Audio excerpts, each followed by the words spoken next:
C'est au début 2016 que j'ai souhaité lancer le projet Holomat pour tirer le meilleur parti dans le domaine de la médiation scientifique des nouvelles technologies de réalité augmentée qui m'avaient impressionné.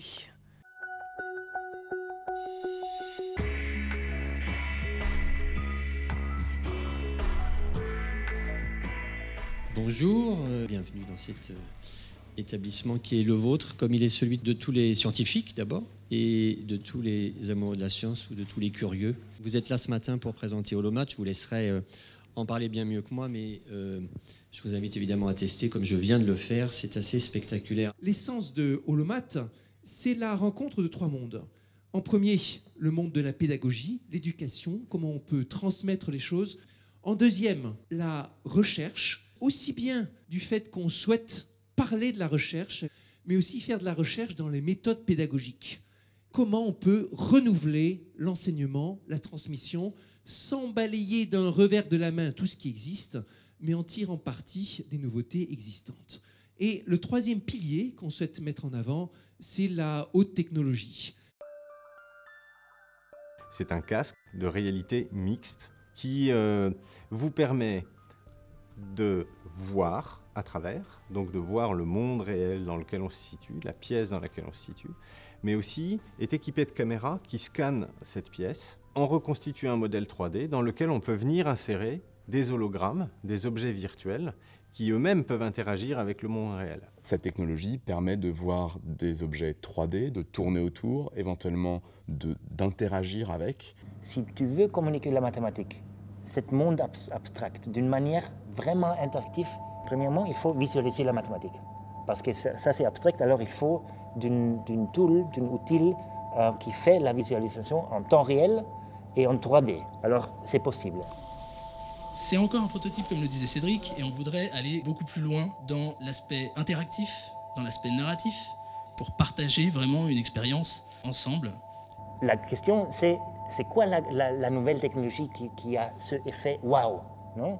Peut-être que c'est ça. Je suis convaincu que la réalité augmentée va permettre d'enrichir le discours, la qualité d'expérience, de renforcer l'émotion et de permettre finalement une meilleure compréhension. Je vais lancer juste l'animation du logo, histoire d'être certain que tout le monde voit bien la même chose et que ça se passe bien. Vous avez du son, ça va. Tout le monde a le son, tout le monde a la petite animation au milieu.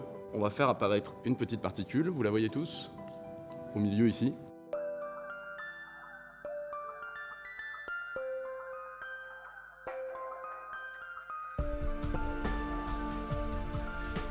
On a choisi le mouvement brownien parce que c'est associé à la découverte des atomes.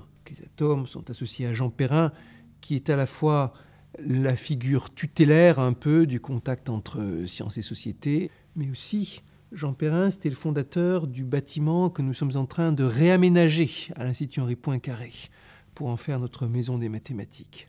C'est très amusant, c'est interactif, c'est chouette. Je trouvais ça assez beau.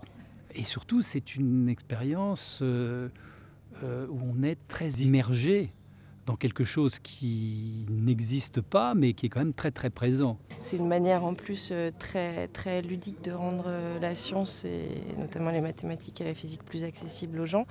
Il y a une harmonie de couleurs et ça fait des très beaux objets, les trajectoires de particules. Et puis après, on se retrouve immergé dans la grande spirale et on n'a qu'une envie, c'est d'aller interagir avec chacune des fenêtres pour aller découvrir, quoi. Je vais quand même juste évoquer les expériences de Perrin qui sont donc juste avant 1910 pour que vous retrouviez tous où c'est. Juste avant, vous voyez Einstein. Là, ce que j'ai vraiment adoré, c'est l'interaction avec un médiateur et le fait qu'on puisse partager un modèle et puis qu'après que chacun puisse prendre possession de son propre modèle. Donc là, on est acteur. Voilà, on peut quasiment toucher ces modèles mathématiques. Je pense que c'est ça le plus étonnant. Tu as cette possibilité d'interaction avec les autres personnes en même temps. L'expérience est assez poussée parce qu'on a presque une dizaine d'utilisateurs qui en simultané partagent une dizaine d'expériences, chacune vivant sa vie. J'ai pu assister à un redémarrage compliqué après un bug, ce qui montre bien que On utilise la technologie, pas dans la zone de sûreté, mais dans la zone expérimentale. On est en train d'inventer un nouveau format de la communication de la science qui on peut mettre dans les musées, dans les événements.